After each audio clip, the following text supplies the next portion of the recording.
सुबह के 4 बजे हैं। आसमान हल्के गुलाबी रंग में रंगा हुआ है। ठंडी हवा धीरे धीरे बह रही है। दूर कहीं मुर्गे की कुकड़ू-कू की आवाज गूंजती है। पेड़ों की पत्तियां सरर की मीठी ध्वनि करती हैं। घास पर जमी ओस की बूंदें सूरज की पहली किरण से चमक रही हैं। ये है हमारा प्यारा गांव हरितपुर, एक छोटा सा शांत और प्रकृति से घिरा हुआ गांव। लेकिन इस सुंदरता के बीच एक छोटी सी समस्या थी। कुछ गलियों में कचरा पड़ा रहता था, नालियां जाम हो जाती थीं, बरसात में गंदा पानी जमा हो जाता था और जब हवा चलती तो हल्की सी बदबू भी महसूस होती। इसी गांव में रहता था 14 साल का एक लड़का, आरव। पतला सा शरीर, आंखों में चमक और दिल में एक सपना। एक दिन वो गली के कोने पर खड़ा था, चारों ओर फैला कचरा देख रहा था। उसने धीरे से कहा, हमारा गांव इतना सुंदर है, फिर भी ऐसा क्यों? वो घर लौटा। आंगन में उसकी दादी तुलसी को पानी दे रही थीं।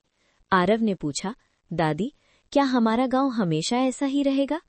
दादी मुस्कुराईं, बेटा, गांव तभी बदलता है जब लोग बदलने का फैसला करते हैं। उनकी आवाज धीमी थी, लेकिन शब्द गहरे थे। उस रात आरव देर तक जागता रहा। बाहर हवा चल रही थी, सरर। उसने तय कर लिया, कल से कुछ बदलेगा। अगली सुबह सूरज की पहली किरण के साथ आरव हाथ में एक झाड़ू और एक पोस्टर लेकर बाहर निकला।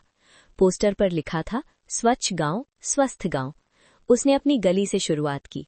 झाड़ू की आवाज धूल धीरे धीरे हटती जा रही थी। हर वार के साथ जैसे उम्मीद भी बढ़ रही थी। पास ही रहने वाली सीमा ने पूछा, तुम अकेले क्यों साफ कर रहे हो? आरव मुस्कुराया, अकेला नहीं, तुम भी हो।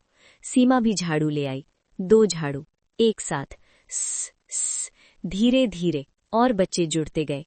कुछ ही देर में पूरी गली जाग गई। किसी ने पानी लाया, किसी ने कचरा उठाया, किसी ने नाली साफ की। छप छप पानी के छींटे, ठन ठन बाल्टी की आवाज। गांव में एक नया संगीत गूंज रहा था। शाम को पंचायत में बैठक हुई। सरपंच जी बोले, आज बच्चों ने हमें सिखाया है कि बदलाव इंतजार नहीं करता। फैसला हुआ, हर घर के बाहर कूड़ादान होगा, गीला और सूखा कचरा अलग होगा। हर रविवार सफाई होगी। सबने एक साथ कहा, हम वादा करते हैं। तालियों की गूंज, ठप ठप ठप। दिन बीतते गए, गांव बदलने लगा। दीवारों पर रंगीन चित्र बने, पेड़ लगाए गए। जब हवा चलती, नए पत्तों की खुशबू फैल जाती। बरसात आई, इस बार पानी जमा नहीं हुआ। नालियां साफ थीं, पानी बहता रहा, छर्र। कुछ महीनों बाद आशा दीदी ने बताया, इस साल बीमारियां कम हो गई हैं। बच्चे नियमित स्कूल जाने लगे, बुजुर्ग खुली हवा में टहलने लगे। गांव सचमुच स्वस्थ होने लगा था। एक दिन जिला अधिकारी गांव देखने आए। उन्होंने चारों ओर देखा, साफ सड़कें, हरे पेड़, मुस्कुराते चेहरे। उन्होंने घोषणा की, हरितपुर जिले का सबसे स्वच्छ गांव है। तालियां गूंजी, खुशी के आंसू चमके। आरव के हाथ में एक प्रमाण पत्र था, लेकिन उसकी आंखों में सिर्फ संतोष था। दादी ने उसके सिर पर हाथ रखा, देखा बेटा, एक छोटी सी शुरुआत पूरा गांव बदल सकती है। आरव ने आसमान की ओर देखा। सूरज ढल रहा था, आसमान नारंगी हो गया था। शाम की ठंडी हवा, मंदिर की घंटी की हल्की ध्वनि, टन टन। साफ सड़कों पर चलती हवा जैसे फुसफुसा रही हो, स्वच्छ गांव, स्वस्थ गांव। अब हर सुबह झाड़ू की हल्की आवाज, पानी के छींटे, चिड़ियों की चहचहाहट, सब मिलकर एक मधुर ASMR बनाते हैं।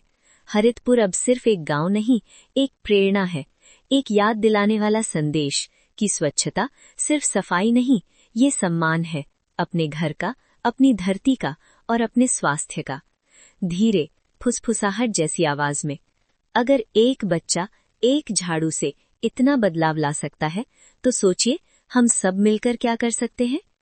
हवा फिर से चलती है, पत्ते सरसराते हैं और हरितपुर की शाम धीरे धीरे रात में बदल जाती है।